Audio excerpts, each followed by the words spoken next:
Hello, this is Cynthia, Mountain Accent Sewing. Today is Friday Sews, October 4th, 2024. I want to take a moment to thank Jen at Today in Jen's Sewing Room for beginning this hashtag so that sewers like myself can share a little bit about life and sewing and just general chit chat. Now today my chat is sadder than usual. A week ago, Hurricane Helene hit the United States Gulf, and it was a storm like no other for my area. Now, I live in western North Carolina, and it is way inland, and we typically do not get hit by hurricanes. We have had hurricanes that have entered the Gulf that has downgraded once they hit landfall and has brought us lots of rain in previous years. The last one being in 2004. We were hit by Hurricane Francis and Hurricane Ivan, but they both broke up and just brought us rain, but it did cause some flooding and like minor or some landslides. But Hurricane Helene was unlike any other storm in history, and really we have not seen this type of flooding since probably 1916, and this passed those records. Even all of our previous records, this storm broke them. One of the things about Helene is that she kept her stayed very strong, and I believe she was downgraded to a tropical storm by the time she hit North Carolina, but she was just barely a tropical storm and had almost Hurricane 1 force winds. And that is something that we haven't seen with previous storms like this. So my state in western North Carolina, we saw utter devastation. I know a lot of the news media talks about Asheville and some of the more larger, like it's one of our largest city, and some areas that are more of a tourist attraction. But western North Carolina is made up of many small cities and towns and communities that some of those towns were just totally destroyed and wiped out. And the search and rescue efforts continue, and I'm sure that death toll is going to continue to rise. Our terrain, with our mountainous terrain, and we have lots and lots of creeks, streams, rivers, and in the county I live in, we're known as the land of the waterfalls, so there's lots and lots of waterways. And when they have such monumental flooding, it just brings a lot of destruction. And then when you add into the winds that we had, it is unbelievable the number of trees and power lines that came down. I was fortunate that my house was not harmed, but just a few miles down the road, there was so many trees. I mean, I couldn't even count the number of trees and power lines that came down. And other streets might have had just a handful of trees that broke. I know on the road I live on, there was some trees that fell, but no, as far as I know, in our county, no lives were lost. I'm sure there were homes that were damaged and other property damage, but no lives lost. But that's not true for other communities in other counties, as well as some communities in eastern Tennessee that had seen the same level of devastation that we have. So please keep western North Carolina and our neighboring states in your prayers. And I've included some pictures along, just a few. I did not take any during the height of the storm. These were taken after water levels had receded, and some of the pictures were taken after some of the cleanup had begun, so doesn't look as bad as it did at the beginning. If you want to see footage of other cities and towns in Western North Carolina. You'll just have to watch the news or check YouTube, because I know there are YouTube videos out there that's, if you search Hurricane Helene 2024 damage, you'll find those, and they're hard to watch. But that is life. It changed my life and all of our lives forever. This will be a time in our lives that we'll always remember and never forget.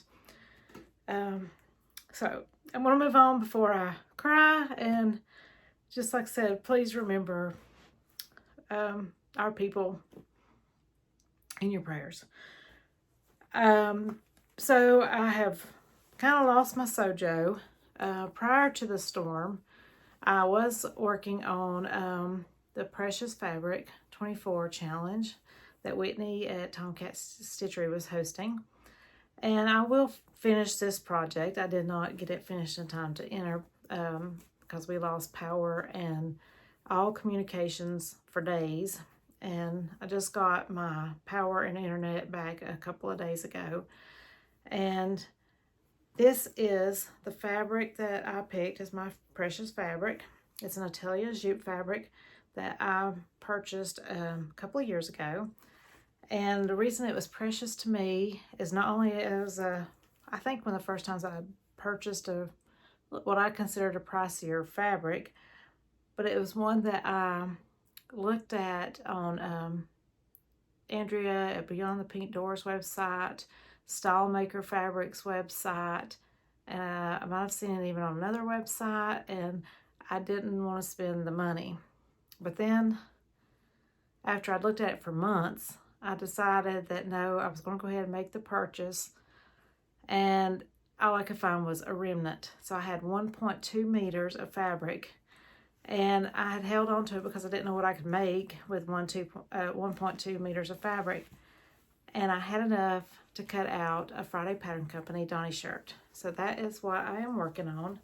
And I have got my collar attached, and I'm in the process of working on this front neck detail. So that's the step that I am at on that project. And I believe it's going to be beautiful when I get it finished. It's the first time I've made a Donny using a viscose fabric. And the Atelier June viscose is a little heavier weight than some of the other viscoses, and I think it's going to look great. And I've not done any other sewing, but I did break down and buy some fabric.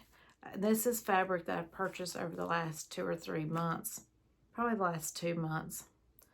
And I wasn't going to buy anything, but there was a fabric that I fell in love with from Beyond the Pink Door, and I purchased it. And then I've purchased a fabric from the Dahlia Sewciety, and it's a fabric that I had been watching, I don't know, for months. And I finally decided that I was going to go ahead and purchase it before it was completely sold out. And then the last fabric I purchased, I got it from Sewing Studio in Oregon, and it is, and I'll start with that one, even though I'm not showing these in the order of that I purchased them in, but I purchased a wool knit jersey, and I have never sewn with any type of wool, but I want to make a t-shirt. I don't know if I'll do a short sleeve or a long sleeve, and I want it to be semi-fitted. I don't know which pattern I'm going to use. I have a few t-shirt patterns. Today I'm wearing Tilly and the Buttons, a Tabitha tee, and I believe this is in a size 6. And I've just used a purple knit fabric and black knit for the collar. Now the jersey that I purchased is a green. It's a beautiful forest green, and I wanted to have it for a layering piece for this winter. And also, if I think it'd be great to wear hiking, and that is one of the reasons I was thinking about going with short sleeve, because a lot of times when I'm hiking I get warm, and I always, like, if I wear a t-shirt I might wear a thinner long sleeve over it. But I have enough here that I could make a long sleeve if I decide to do that. So if you have any tips for sewing wool knit jersey, put them in the comments, and I appreciate any assistance with that.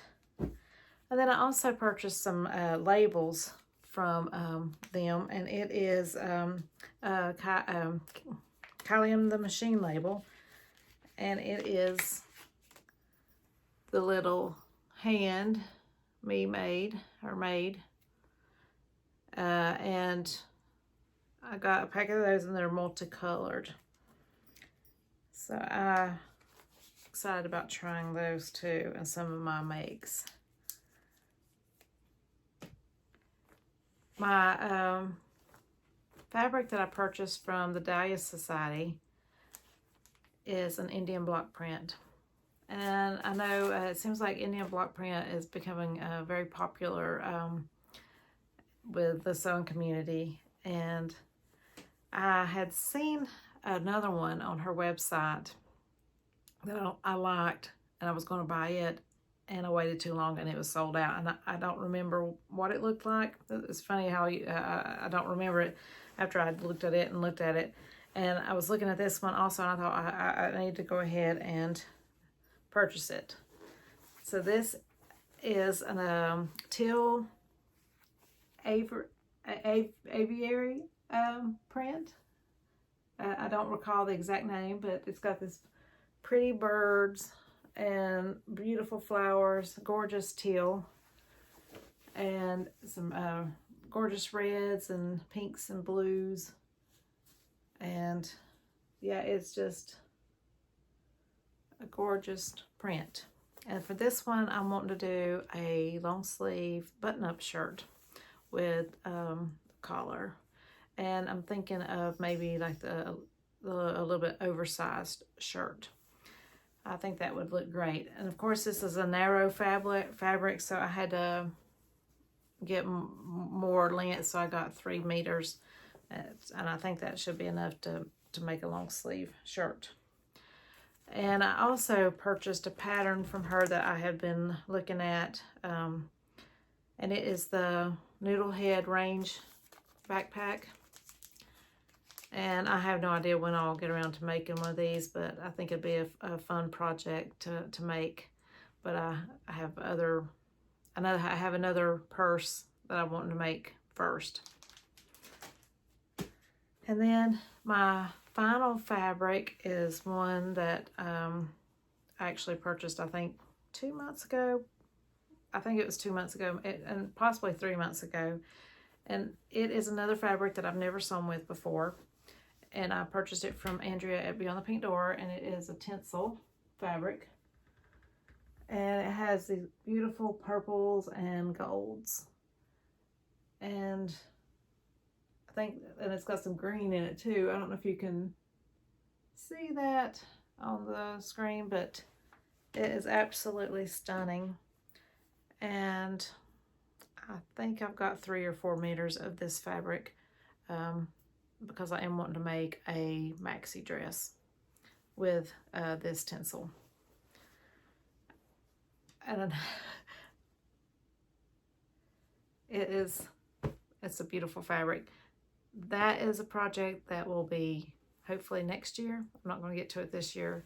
I've kind of lost my sojo at the moment.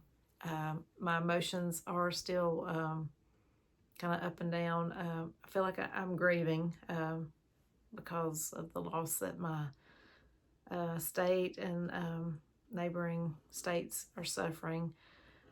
I want to take a moment also, I forgot to mention at the beginning, to thank all my viewers that have reached out to me to ask me if I was safe, as well as my sewing friends. Diane at Silver Thread Sewing and Appalachian Sews. Both of them also are native to our Western North Carolina YouTubers. They are in the affected area. They are safe, but please remember them and their communities, because their communities have suffered loss also. And then I heard from Andra Makes. where she is at was not as hard hit, but just down the road from her was hit very hard. So she has friends and neighbors that are suffering also. So remember their friends and community. And then I have heard from countless other sewing friends. It's amazing to me that people that I didn't know a year ago, 2 years ago, have reached out, let me know that they're lifting me up in prayers and my community up in prayers. And I really don't have anything else for today. Hopefully I will still go to Charlotte Frocktails. That is my goal. At first I wasn't sure whether I would be able to go. I was just too sad. But my husband reassured me that I should go, that it would be good for me, and I think he's right, that I need to go have a good time and just step away for a moment. And so I will film some at Charlotte Frocktails hopefully, and my next video will probably be after that. And I will talk to you later. Thanks for watching. I appreciate your support. Bye.